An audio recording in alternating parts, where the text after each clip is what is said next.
Gujarati cinema પ્રેમીઓ માટે હૃદયસ્પર્શી film જિંદગી વન્સ મોર ટૂંક સમયમાં સિનેમાઘરોમાં રિલીઝ થવા જઈ રહી છે. ખાસ વાત એ છે કે બોલિવૂડના દિગ્ગજ પ્રોડ્યુસર કરણ જોહરનું ધર્મા પ્રોડક્શન્સ આ ફિલ્મના પ્રેઝન્ટેશન સાથે જોડાયું છે, જેને લઈને દર્શકોમાં ભારે ઉત્સાહ છે. આ ફિલ્મ ફાધર્સ ડેના અવસરે એટલે કે 19 જૂન 2026ના રોજ રિલીઝ થશે. પિતા અને પુત્રના અતૂટ સંબંધને વણી લેતી આ ઇમોશનલ ફેમિલી ડ્રામા ફિલ્મ છે. તાજેતરમાં જ ફિલ્મના કલાકારોએ અબ તક મીડિયાની મુલાકાત લઈને ફિલ્મ વિશે રસપ્રદ વિગતો શેર કરી હતી. સોશિયલ મીડિયા પર અત્યારથી જ આ ફિલ્મને લઈને ભારે ચર્ચા જાગી છે. હલો મિત્રો, આ અમારી ટીમ છે. નવું પિક્ચર જે આવી રહ્યું છે 19મી જૂન, નામ છે જેનું જિંદગી વન્સ મોર. ટીમમાં સભ્યોની ઓળખાણ કરાવતો ઓફકોર્સ આ ચહેરો તો ખૂબ જાણીતો જ છે, આરતીબેન પટેલ. હું સિદ્ધાર્થ રંધેરિયા. આની ઓળખાણ વિશેષ એ રીતે મુખ્ય પાત્ર તો ભજવે જ છે ફિલ્મમાં દીપ ધોળકિયા, પરંતુ આ ફિલ્મ એની કથા, પટકથા અને સંવાદ ત્રણે ત્રણ દીપે લખ્યા છે. ત્યારબાદ જાહ્નવી ઢકાન, એટલે this is her first film, any debut film છે આ, અને દીપની સામેનો છોકરીનો જે રોલ છે એ ભજવે છે. એટલે આ અમારી ઓળખાણ થઈ. એટલે હવે અમે બોલીએ તો એ સંદર્ભમાં તમને વધારે સમજાય. જિંદગી વન્સ મોર શું છે એ હું કહું એના કરતાં દીપભાઈ કહે તો વધારે યોગ્ય રહેશે. જિંદગી વન્સ મોર છે ને, એક ફાધર સનની બહુ જ સુંદર મજાની વાર્તા છે કે જેના હાર્ટમાં, કોરમાં એ થોટ છે કે કોઈ પણ દીકરાને ખબર હોય છે એના જન્મ પહેલાંના એના બાપ વિશે, તો આપણે કેટલું સરળતાથી કહી દઈએ કે પપ્પા તમને શું ખબર પડે એમ. પણ ઓફકોર્સ પપ્પાને ખબર પડે જ એમ. એ પણ ક્યારેક 22ના હતા ને, એ પણ ક્યારેક 24ના હતા ને, એમની સાથે એ બધી જ ઘટનાઓ થઈ છે જે તમારી સાથે અત્યારે થઈ રહી છે એમ. કે સપના પૂરા ના થવાથી લઈને કોઈ ભાઈબંધે દગો આપ્યા સુધીની બધી ઘટના ક્યારેક ને ક્યારેક કોઈક ને કોઈક રૂપમાં થઈ હોય એમ.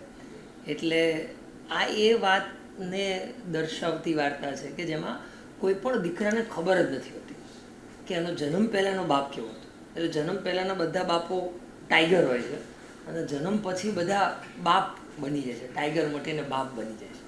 અને એટલે જ તો દરેક બાપની લેંગ્વેજ બહુ સેમ, કે આવું કરવાનું, આવું નહીં કરવાનું, આવું નહીં, આવા ગાંડા નહીં કાઢવાના, આવું કરવાનું, આવું કરવાનું.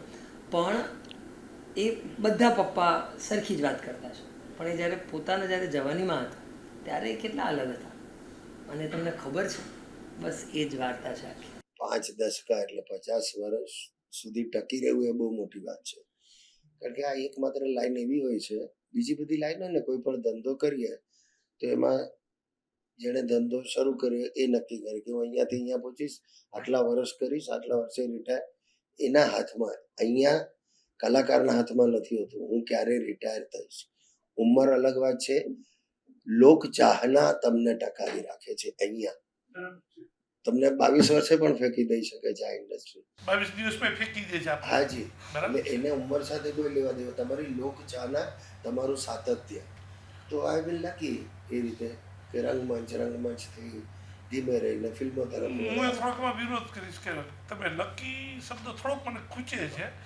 તો ઘણા બધા લકી હોય, બરાબર છે, પણ કંઈક એવી મહેનત હોય, કંઈક એવું લગ્ન હોય, ક્યાંક પબ્લિક સાથેનું તમારું એ ઇન્ટરેક્શન, ક્યાંક એવું ટચ હોય જે તમને ખબર હોય. જડીબુટી જે માણસ પાસે હોય ને એને ખબર હોય મારે એનો પાછો કોર્સ નથી કે જો મેં આ કોર્સ કર્યો એટલે મને આવડી ગયું તો બધા દેખાડતા હોય. 100 સીધા રાંધણીયા હોય, એક સીધા રાંધણીયા હોય તો 100 સીધા રાંધણીયા હોય. એને કોઈ એવું ઇન્જેક્શન નથી. આજના જે લોકોને આટલું બધું ઝાકઝોળવાળી દુનિયા દેખાય છે, ફિલ્મમાં હીરો બનવું છે, હિરોઈન બનવું છે, કે કોઈ પાત્રનો, તમે ખરેખર આ સ્ટેજમાં ટકવા મળે. જેમ કીધું 5 દશકા કાઢી નાખ્યા છે. લકી શબ્દ તમે વાપરો છો, અમે તેમ કંઈક ના, તમારી ક્યાંક એવી મહેનત, ક્યાંક એવી લોકો સાથેનું તમે કહેવાય કે પકડી લીધું છે, નસ પકડી લીધી છે, કે જે નસ તમને પબ્લિકને એમ થઈ ના, અને સીધા ધારે ત્યારે બરાબર ખેંચી નાખે છે. આજના કલાકારોને તમે આ વસ્તુની જડીબુટી દેવી તો કેવી થશે? આ કેસમાં શું છે, એવું કોઈ તાલીમ લીધી હોય કે એવું કશું છે નહીં. પડતા આખડતા શીખતા કરતા ગયા. બટ મને એવું લાગે છે કે ડેડિકેશન ટુ યોર વર્ક, તમે એક ચીજને સરસ રીતે બનાવતા હો ને સરસ રીતે કરતા હો અને એવી ઈચ્છા રાખતા હો કે હું જે કરું ને એ સારું જ કરું, મારી શ્રેષ્ઠ કેપેસિટી પ્રમાણે કરું. સફળતા નિષ્ફળતા તો પછી છે, તો દરેકના નસીબમાં હોય. કરોડોની ઇન્ડસ્ટ્રી નાખો ત્યાં કોઈ ગેરંટી નથી, એ વસ્તુ ફ્લોપ જઈ શકે છે. પણ જો એ તમારામાં એ નિષ્ઠા હોય ને તો એટલીસ્ટ તમારા પૂરતું તો હશે કે આખામાં મજા નહીં હોય પણ આને ઠીક કર્યું. કારણ કે નાટક લાઈન એવી છે કે જ્યાં તમારી ઓળખ જ 10-15 વર્ષે ઊભી થાય. માણસ આવે ત્યાં સુધી તો કોઈને પહેલા 5 નાટક તો ખબર ન કોણ હતું. આ 5 નાટક પછી ત્યાં પેલા નાટકમાં તો એ જ છોકરો છે નહીં, એ ઓળખાણ 5 નાટક પછી થાય, એમાં બીજા 5-7 વર્ષ નીકળે. પછી એમ કે અચ્છા આનું નામ સિદ્ધાર્થ છે, એ પેલામાં પણ હતો આમાં પણ છે. જો અને આમાં સિદ્ધાર્થ છે ને જોવા જઈએ એ આવતા આવતા તો 15-20 વર્ષ ગમે તે લાગી છે. એટલે પહેલા તો ત્યાં સુધી ટકી રહેવું 15 વર્ષ, તેમાં જો અડધે થાકી જાવ ને તો ભાઈ છોડ ને યાર, તો એવું પણ મારી પાસે કઈ એવા બીજા ચોઈસ નહોતા કારણ કે આપણને આવડત નહોતી. બીજું અમે જે સિદ્ધાર્થભાઈને જોયા છે એ સિદ્ધાર્થભાઈને સતત અપડેટેડ જોયા છે કે એમને તમામ વસ્તુઓની ખબર હોય. સિદ્ધાર્થભાઈ આમ બહુ સાહજિક લાગે કે સિદ્ધાર્થભાઈ કંઈ પણ બોલે તમને એવું થાય કંઈ પણ બોલે હસવું જ આવે એમ. પણ એનો અર્થ એવો નથી કે એમની નાટકની સ્ક્રિપ્ટ પર એ જેટલું કામ કરતા હશે એટલે કોઈ કામ નહીં કરતા. એટલે એ જે ચીવટ છે ને એમના કામમાં એ શ્રેષ્ઠ આપવાની અત્યંત ડિસિપ્લિન અમે લોકો બધા શીખીએ તો એ બધું એ પોતે નહીં કે કરે કે તો મારો પ્રશ્ન સિદ્ધાર્થભાઈ જ આવવાનો હતો કે જીવનમાં દિવસના સમયમાં એવી બધી ઘણી સારી નરસી ઘટનાઓ ઘટતી હોય છે. તમે સ્ટેજ ઉપર જાઓ અને એ સમયે તમારે ચેન્જ ઓવર થાવ ઇમિડિયેટ અને તમે તરત ઢળી જાઓ. આજે સિદ્ધાર્થભાઈ 25 વર્ષના યંગસ્ટરમાં આ એજમાં યંગસ્ટરને શરમાવે એવી પણ કોમેડી કરી શકે છે, એવી પણ કહેવાય ને કે રોમાન્સ કરી શકે છે સ્ટેજ ઉપર. એ જે ઢળી જવું ને એ બહુ ચેલેન્જિંગ છે સિદ્ધાર્થભાઈ. તો એવા પણ ઘણી ઘટનાઓ થઈ હશે તમારી લાઈફમાં કે જ્યારે તમે દિવસના કંઈક એવું સારા ખરાબ પ્રસંગો બન્યા હોય તમે મગજ ઉપર ઇફેક્ટ આવી હોય અને એમાંથી તમારે બહાર નીકળવાનું. તો આજના જનરેશનને કોઈ એક ઘટના લાઈફમાં આવતી હોય, હાઉ ટુ કોપ અપ. આજના જનરેશન કે મારે તો આજે આવી તકલીફ આવી છે 2 દિવસ કંઈ કરી નહીં શકું. પહેલી વાત એ મૂળભૂત સિદ્ધાંત સલાહ આપવી જ નહીં. Everybody has to explore his own life. દરેક જિંદગી જુદી છે, દરેકના મગજ જુદા છે, પ્રતિક્રિયા હંમેશા જુદી જ હોય. એક જ ઘરમાં એક જ ઘટના પર 5 જણની જુદી પ્રતિક્રિયા હોય. એમાં કેટલી સ્વસ્થતા કોની પાસે કેટલી છે, હું એવું નથી કીધો કે હું હેન્ડલ કરી શકું સારી રીતે, ના, મારામાં નથી એવું. પણ તો પછી બાજુમાં કંઈક એવી સપોર્ટ સિસ્ટમ હોય તે તમને જાળવી લે કદાચ, અને થતા તમે ટીવાતા જાઓ, ઘડાતા જાઓ, એટલે એના જેવું હોય. એટલે બહુ કોઈ ગણિતમાં હું માનતો નથી. કીડી જેવું છે, કીડી કરતા સાકરના દાણાનું વજન વધારે છે, પણ કીડીને ખબર નથી એટલે લઈ જઈ શકે. બરાબર. પણ મૂવી હોય સિલેક્ટ કરવા પાછળ એટલું જ હોય છે કે હું અને મારે છે ને જોડાવાનું મને એવું ગમે કે જ્યારથી એ વાર્તા કે વિચાર લેવલ પર હોય ને ત્યારથી મને જોડાવું ગમે. મને ખબર હોય ભલે 1.5 વર્ષે થશે, 2 વર્ષે થશે, દરેક પિક્ચર લગભગ 1.5-2 વર્ષે મટીરિયલાઇઝ થાય. બિકોઝ એ વાર્તા આવે પછી વાર્તામાં દમ હોય તો જ હું એમ કહું કે તો મહેનત કર, પછી કેવું લખાય છે એના ઉપર આગળ વિચારીશું, એને આમ લઈ જવીશ આમ લઈ જવીશ એ પણ જોઈશું. મારે કોઈ આર્થિક ફાયદો કઈ જ નથી એમાં, પણ એક કૃતિ બની રહી છે. તો અને આ એવી વસ્તુ છે કે 1-2-4 વિચારો વધારે ના હોય તો બાઉન્સિંગ બોર્ડ હોય ને તો એ વસ્તુ વધારે, કારણ કે ઇટ્સ અ ઓરિજિનલ થિંગ. આમ સીધું ઉતાર હિન્દી પિક્ચર બનાવવું સહેલું છે કારણ કે એમાં લોજિક ઓછું વાપરવાનું છે, ઘણી બધી ચીજો એવી છે, અને પૈસા અઢળક છે કે તમારે ત્યાં કોઈ ખેંચ નથી, ત્યાં ઉડાડો ને કરશું જોયું જશે એવું છે. એટલે એ વધારે સહેલું છે હિન્દી પિક્ચર બનાવવું. અહીંયા બધું જ વિચારીને કરવું પડતું હોય છે. તો હંમેશા વાર્તા લેવલથી જોડાવો. એટલે જ્યારે આને મને એ તો તૈયાર જ હતી એની સ્ક્રિપ્ટ, એટલે એને આખું જ રીડિંગ કર્યું મારી પાસે સમગ્ર સ્ક્રિપ્ટનું. હું તો એને ઓળખતો નહોતો ત્યારે, અને ત્યારે મેં હા પાડી હતી એવું પણ નહોતું પહેલામાં, પણ જતા મને પેલું અચ્છા લેખાયા, સારું લખ્યું ભાઈ. મને બીજી કોઈ વધારે ઓળખાણ પણ નહોતી એટલા માટે લખ્યું જ સારું. હા ભાઈ સરસ છે, ફ્રેશનેસ છે, સંવાદોમાં ફ્રેશનેસ છે, કારણ કે એને તો બધું આપણે ત્યાં બીબા ઢાળબંધ તો એમાં હું પણ આવી જાઉં કે આપણે જે કરતો હોય ફોર્મેટમાં બનાવતા હોઈએ. પણ એટલે ધેટ વોઝ ધેટ. પછી અમારી વાતો એકબીજાના સંપર્કમાં રહેતા એટલે અમારી વાતોને લગભગ 5 વર્ષે મટીરિયલાઇઝ થઈ વાત 4 થી 5 હા વર્ષ હા 4 વર્ષ 5 વર્ષ ઇઝ 5 અ લોંગ ટાઈમ. મેં કહું યાર આ એ જબરો છે હજી વળગી રહે.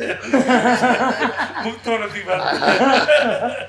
મેં કહું ભાઈ આ વસ્તુને હવે આપણે જુદી રીતે જોવી પડશે ને કથા વસ્તુમાં હતું હાર્દ હતું એમાં એટલે કર્યું એવું. ડાયરેક્ટર ફર્સ્ટ ટાઈમ ડાયરેક્ટર પણ એ વિશ્વાસ એ આના શબ્દ પર કે કરશે સર એ કરી જશે બરાબર કરશે. ખૂબ ફાઇન કારણ કે મને કોઈ રેકોર્ડ જ નહોતો એના જેમ. ડોક્ટર પાસે જઈએ તો આપણે સેકન્ડ ઓપિનિયન લેતા હોય આ તો બહુ મોટી ચિંતા ઉપર લગાડો તમે. અને પછી આ માધ્યમ દિગ્દર્શકનું છે નિર્માતાનો પણ બહુ મોટો ભાગ હોય છે કલાકાર પછી સેકન્ડરી બની જતો હોય છે આ પડ્યા પછી. સિદ્ધાર્થભાઈ ગુજરાતી મૂવીનું જે સમય અત્યારે એમ કહે કે સુરોખાર તરફ આપણે જઈ રહ્યા છીએ કેવું તમને દેખાઈ રહ્યું છે? આજના મૂવી બધા આવી રહ્યા છે બજેટ આવવા માંડ્યા તમે કીધું હિન્દી પિક્ચરમાં આનો યશ છે ને આખી ઇન્ડસ્ટ્રીને ના આપો. આખી ઇન્ડસ્ટ્રી કાંઈ જ નથી કરતી આને આગળ લઈ જવા માટે. એવું નથી 100 પિક્ચર બને છે 85 ખરાબ બને છે. ખરાબ શબ્દ પણ નહીં મારું લેવલ એવરેજ બને છે કારણ કે એક ફિલ્મ બનાવવું ને એની માટે પેશન જોઈએ.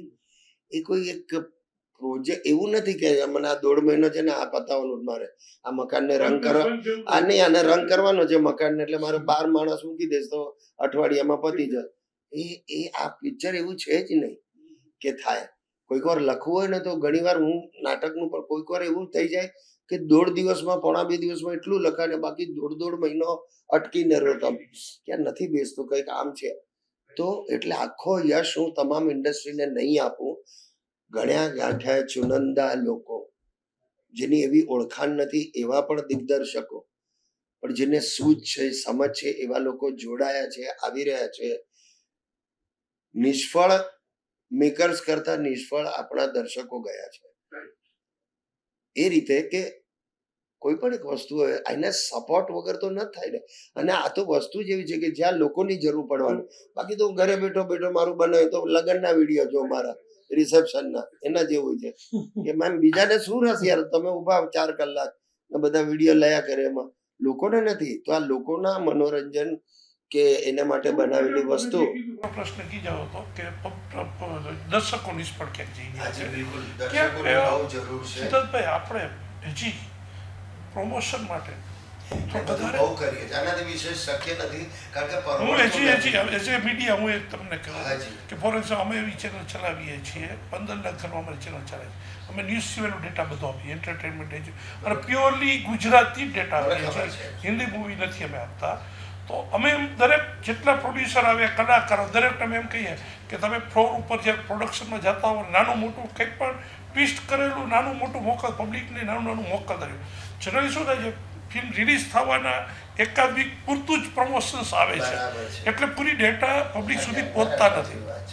હું દરેક વખતે કહું છું પ્રોડ્યુસરના પક્ષે ઉણપ છે કે ક્યાં ક્યાં તમે અને 1 મહિના પહેલા પણ મોકલ્યો તો તમે તો એ ચલાવો અમે ટીઝર છે આવો સપોર્ટ જ્યાં છે ત્યાં આપણે ફાયદો ન લેવો એ આપણી વી આર રેડી. હું દરેકને કહું છું વી આર રેડી. તમે નાનું મોટું અમને મોકલતા રહ્યો નાની મોટી મસ્તી થઈ જ્યારે તમે ગ્રાઉન્ડ ઉપર આવો તે પબ્લિકને ખબર હોય છે. ખાસ તો સિદ્ધાર્થભાઈ જેમ બોલ્યા કે 85% એવરેજ જાય છે 15%માં તમારા જીવનની ક્યાંક ગણતરીઓ આવે છે કે આજે સિદ્ધાર્થભાઈ તમારી પર ભાર મૂકો બરાબર છે તમારી પર વિશ્વાસ કરતો 5 વર્ષથી અને મને મૂકો નહીં કે ભાઈ છોડશે પણ 5 વર્ષ સુધી તમે પકડી રહી. આ મૂવીમાં એવું કયું હતું તત્વ કે તમને મૂકતું નહોતું તમને પકડી રહી આજે પબ્લિક સુધી દેવા છો તમે?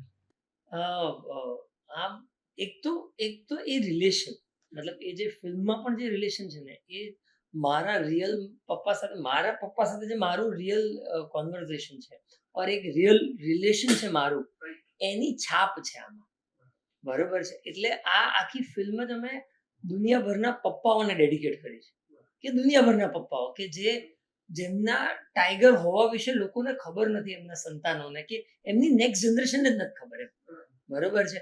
તો એ મારા પપ્પા માટે ડેડિકેટેડ ટુ માય ફાધર તો છે જ પણ because it's dedicated to my father, મને એવું લાગે છે કે દુનિયાના બધા પપ્પાઓ લગભગ આવું જ હોય છે કે અનસેલિબ્રેટેડ હીરો હોય છે.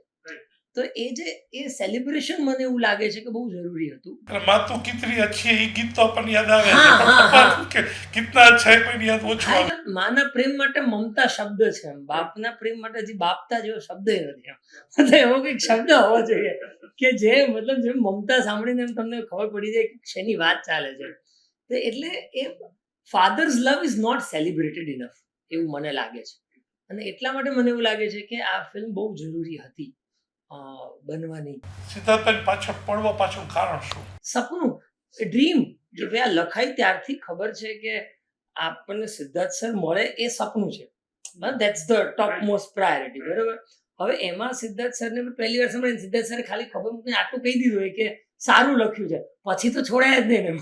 પછી તો મતલબ હું પગ પકડીને બેસી શકું, તમારા ઘરની બહાર નહીં નીકળો, તમે હા ના પડે ત્યાં સુધી. વસ્તુ તો પાછળ સુધી પકડી રાખી. ઈ આ વ્યક્તિ મારા ખંભે કીધું કે સારું લખ્યું છે, મતલબ સારું છે. હા, મને સારું છે તે કરતા વધારે કે આપણે સુધારીએ ને સર, તમે કોને એમ શું કરવું છે એમ, આપણે તમે કો એમ કરીએ, પણ આપણે આ ફિલ્મ બનાવી છે અને તમારી સાથે બનાવી છે.